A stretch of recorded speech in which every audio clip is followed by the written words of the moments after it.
Good morning sa inyo lahat. Ito nga po palang ginawa kong pulutan na crispy calamares.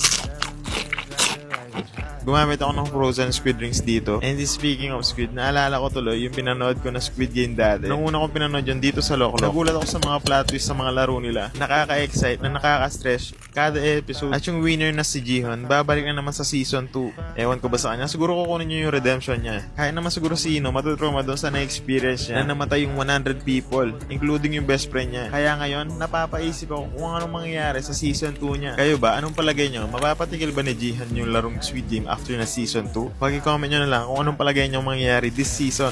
At kung gusto mo mapanood ng libre yung season 2 ng Squid Game, available na yan sa Loklo kung saan pwede kang manood ng mga paborito mong movies, series, and anime like Demon Slayer and many more. Available din dito yung season 1 ng Squid Game kung gusto nyo i-rewatch.